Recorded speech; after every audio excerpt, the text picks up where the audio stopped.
नमस्कार, मिथिला मंच न्यूज में आपका स्वागत है। मैं हूं मनोज और हम प्रत्येक दिन सुबह सुबह आपको हर ताज़ा होने वाले आज दिन की अपडेट खबरों की जानकारी आप तक देते रहेंगे। हम बता दें, सबसे पहले जिस पर चर्चा करनी है आज हम बता दें, सुप्रीम कोर्ट ने ये आदेश जारी किया है कि बिहार विधानसभा चुनाव अपने तय समय पर होंगे। हालांकि कोरोना को लेकर के इस चुनाव पर कोई असर नहीं दिखेगा। हालांकि हम बता दें, राजनीतिक दल के नेताओं ने भी अब माहौल तैयार करना प्रारंभ कर दिया है। हर जगह वर्चुअल रैली हो रही है। आज भारतीय जनता पार्टी के राष्ट्रीय अध्यक्ष आज बिहार के सभी सांसदों से बात करेंगे, जिसमें दरभंगा के सांसद गोपाल जी ठाकुर, हालांकि वो दिल्ली में हैं, लेकिन वो भी वर्चुअल रैली में आज शामिल होंगे और उनसे जानकारी हासिल की जाएगी कि उनके विधानसभा क्षेत्र में, उनके संसदीय क्षेत्र में विधानसभा की क्या हालात है, या फिर कई दिशा निर्देश भी जो जेपी नड्डा हैं राष्ट्रीय अध्यक्ष वो देंगे। ये आज की सबसे बड़ी खबर हम बता दें आपको। दूसरी खबर बता दें कि दरभंगा में कोरोना की जो हालात है, कोरोना के आज 51 नए संक्रमित मरीज पाए गए हैं। हालांकि कई जगहों पर नए मरीज के आने से हरकत मचा है। जैसे मिर्जापुर चौक के पास एक बैंक में कोरोना पॉजिटिव पाए जाने के बाद, कर्मचारी अधिकारी के कोरोना पॉजिटिव पाए जाने के बाद भी वहाँ बैंक खुले रहने के कारण हम बता दें कि पंसारी पेट्रोल पंप के सामने की हालात है, वहाँ लोग काफ़ी दहशत में हैं। बैंक वहाँ को फिर से बैंक को खोल दिया गया है, इसे लेकर के वहाँ लोग अफरा तफरी है। दरभंगा में 51 कोरोना पॉजिटिव नए सामने आए हैं। वहीं आईसीयू कोरोना में लगातार 5वें दिन भी बेनीपट्टी के एक व्यक्ति की मौत हो गई है, जिसे लेकर के हड़कंप मचा है। और हम बता दें, दरभंगा में 2200 कोरोना पॉजिटिव अभी शामिल हैं, यानी कि 2200 कोरोना पॉजिटिव है। हालांकि जो रिकवरी रेट है वो भी बेहतर है, लगभग 70% रिकवरी रेट बताए जा रहे हैं। 1400 के आसपास जो कोरोना मरीज हैं वो स्वस्थ होकर वापस लौट आए हैं घर में। 32 लोगों की मौत बताया जा रहा है। हम बता दें कि दरभंगा में कोरोना के मरीजों की संख्या में अब पहले के हिसाब से कम हो रहा है। पहले 100 के हिसाब से आता था, लेकिन अब 50, 48, 42, 39 इस तरह के केसेज आ रहे हैं। तो कोरोना के मरीजों की संख्या बढ़ ही रही है। लोग मास्क पहनना प्रारंभ कर दिए हैं, जिससे इस पर रोक लगी है, इस बात से इनकार नहीं किया जा सकता। तीसरी बात हम बता दें, दरभंगा नगर निगम के 22 पार्षदों ने अविश्वास प्रस्ताव पर हस्ताक्षर करके आज उस पर बहस सुनी है।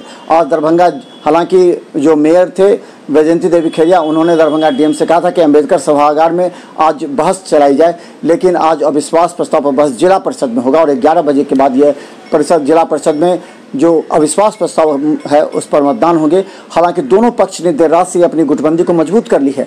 जहां अविश्वास प्रस्ताव पर हस्ताक्षर करने वालों का नेतृत्व कर रहे मधवाला सेना और जो पूजा मंडल हैं वो हैं, इन लोगों ने कहा है कि पूरी तरह अस्वस्थ हैं कि इस बार मेयर को कोई बचा नहीं सकता है। उन्होंने मेयर पर भ्रष्टाचार के आरोप लगाए।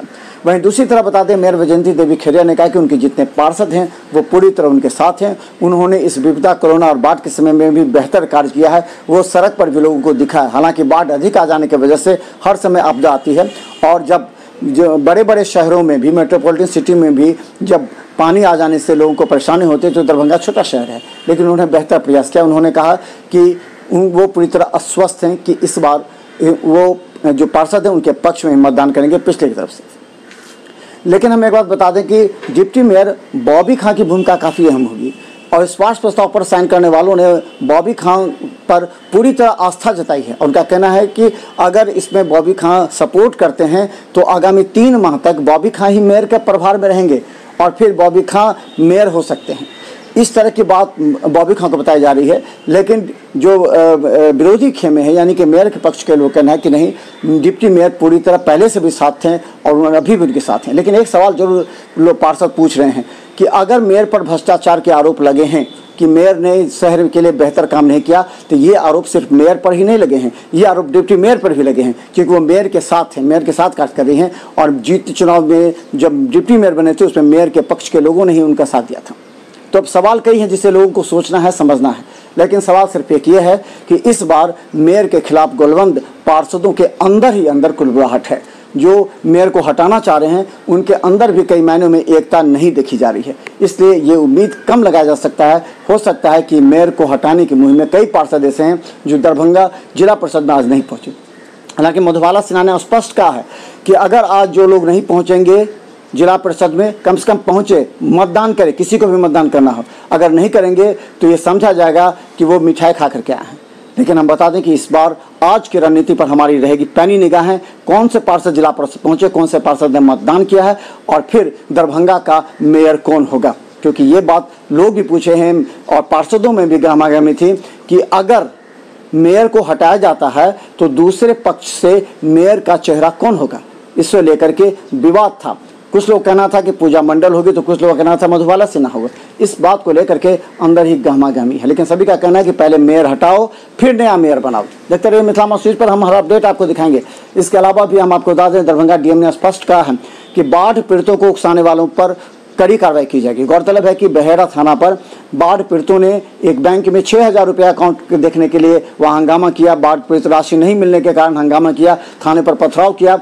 हालांकि पुलिस ने किसी तरह कंट्रोल किया है, लेकिन ऐसी परिस्थिति में कुछ लोग ऐसे हैं, कुछ नेता ऐसे हैं जो अपने स्वार्थ की राजनीति को लेकर के वो इस तरह बढ़ावा देते हैं, वहाँ पर तोड़फोड़ करवाते हैं थाने में, प्रखंड में, ताकि उनकी राजनीति जमी। ये बाढ़ पीड़ितों को उकसाया जाता है, बाढ़ पीड़ितों को उकसा करके वहाँ लाया जाता है और उनके कहा था कि चलो 6,000 रुपया राशि के लिए वहाँ जाएंगे और वहाँ जा करके आक्रामक रूप हो जाता है और वहाँ तोड़फोड़ हो जाता है। ऐसे परिस्थिति में दरभंगा डीएम ने कहा है कि उन पर कार्रवाई होगी अगर कोई बाढ़ पीड़ितों को उकसाएगा तो। वहीं बता दें कि बेनीपुर में भी 2 मुखिया पूर्व मुखिया पर भी आरोप प्रत्यारोप लगे, उन पर प्राथमिकी दर्ज करा दी गई है। दरभंगा में मुहर्रम को लेकर के भी तैयारी प्रारंभ कर दी गई है, यानी कि बता दें रविवार को दरभंगा में शांति एवं सौहार्दपूर्ण सादगी के साथ मनेगा। दरभंगा मुहर्रम जिला मुहर्रम कमेटी ने बैठक की है। बैठक करके उन लोगों ने निर्णय लिया है कि मात्र कुछ अखाड़ों को ही अनुमति दी जाएगी जो यहाँ से गुजरेंगे, और इसके अलावा यहाँ जो झंडा होगा वो बस 2-4 जिन्हें आमंत्रित किया जाएगा वही यहाँ झंडा लेकर के आएंगे, और सरकारी लग्घे से जो मिलान होता है वो समय पर ही होंगे।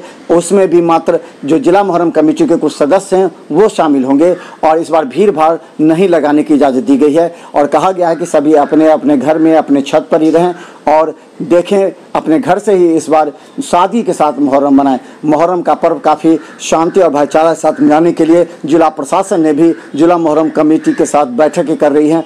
दरभंगा नगर थाना अध्यक्ष भी लगातार जिला मुहर्रम कमेटी के सदस्यों से लगे हुए, शांति समिति के सदस्यों ने भी कहा है कि आप सजावट करें, सब कुछ करें, लेकिन आप भीड़ ना लगावें, क्योंकि ये आदेश का अनुपालन करना नहीं माना जाएगा।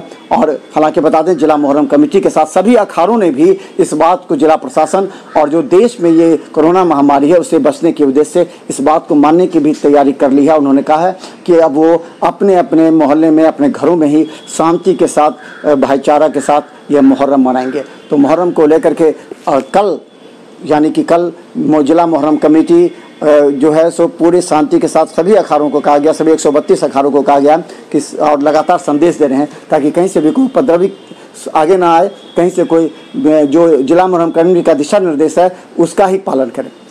तो रविवार को मुहर्रम कमेटी जो है सो पूरी पर निगरानी भी रखेगी और मुहर्रम रविवार को होगा। और चले हम इसके साथ ही हम बताते चले आपको कि जो दरभंगा में बैकर्स गिरोह जो है वह सक्रिय हो गए हैं। बैकर्स गिरोह ने दिग्घी के पास एक महिला की गले की चेन छीन ली, पैसे छीन लिए। तो बैकर्स गिरोह लगातार सक्रिय होते जा रहे हैं और खासकर हम बता दें पुलिस चौक चौराहों पर हेलमेट जांच करती है। ऐसी परिस्थिति में लोगों का आरोप है कि पुलिस का भी नैतिक दायित्व है कि वो सिर्फ हेलमेट ही जांच नहीं करे, केवल उस व्यक्ति को भी देखे। मोटरसाइकिल पर अगर कुछ उपद्रवी टाइप का या इस तरह के हीरो टाइप के बदमाश उस तरह के मोटरसाइकिल जाते हैं तो उसको लोकेट करे, उनको पकड़े, उनसे पूछे, उनकी डिब्की चेक करे। ऐसी परिस्थिति नहीं होने की वजह से ये अपराधी गिरोह दरभंगा में सक्रिय होते जा रहे हैं। और अंत में हम बता दें दरभंगा में लॉकडाउन, शनिवार को आज फिर एक बार लॉकडाउन है। लॉकडाउन को लेकर के सुबह से ही जिला पुलिस और प्रशासन सक्रिय है। 10 बजे के बाद सभी जगह बंद करने हैं। जो दुकानें हैं, जो सब्जी के बाजार हैं, वो भी 10 बजे के बाद बंद हो जाने हैं। लेकिन हम बता दें यहाँ लेकर के कुछ कन्फ्यूजन अवश्य है। कई लोग जो आवश्यक वस्तुएँ हैं, जो किराना के सामान हैं, जो सब्जी के हैं, इसको लेकर के थोड़ा सा भ्रम में है कि आखिर क्या किया जाए। पिछले शनिवार को और रविवार को किराना की दुकान एवं जो दुकान रेस्तरां जो खुले हुए थे, जो होम डिलीवरी दे रहे थे, उनको भी बंद करा दिया गया। तो हम बता दें कि जिला प्रशासन ने शनिवार और रविवार को पूर्णतः लॉकडाउन माना है। लॉकडाउन को पालन करने के लिए वो लगातार प्रयासरत हैं और वो सभी प्रशासनिक अधिकारियों को कहें कि वो इसमें है। लेकिन दरभंगा जिला प्रशासन के पुलिस, हर थाने के पुलिस अभी बाढ़ और मुहर्रम को लेकर के इतनी व्यस्त है कि आज के लॉकडाउन को खुद जनता को अपने समझना पड़ेगा। लेकिन इस बात से इनकार नहीं किया सकता है कि मास्क लगभग 80% लोगों ने जब से मास्क पहनना प्रारंभ किया है, दरभंगा में कोरोना के मरीजों की संख्या निश्चित तौर पर घटी है। हालांकि कोरोना के मौत की संख्या भी बढ़ रही है, क्योंकि जो गंभीर मरीज आईसीयू में भर्ती होते हैं उनकी मौत हो रही है। लगातार 5वें दिन भी बेनीपट्टी के एक व्यक्ति की मौत हो गई है। तो हम बता दें, मास्क अवश्य पहने, सोशल डिस्टेंस मेंटेन करें और अपना कार्य करते रहें। यही अब जिंदगी का एक आप जो प्रिंसिपल है, जो सिद्धांत है, वो बना कर रखें और कार्य करते रहें। देखते रहिए मिथिला मस्ट न्यूज़ का हर अपडेट खबर। यूट्यूब में सब्सक्राइब कीजिए, मिथिला मस्ट न्यूज़ का फेसबुक पेज लाइक कीजिए, क्योंकि हम हर अपडेट खबर आप तक पहुँचाने का प्रयास करते हैं।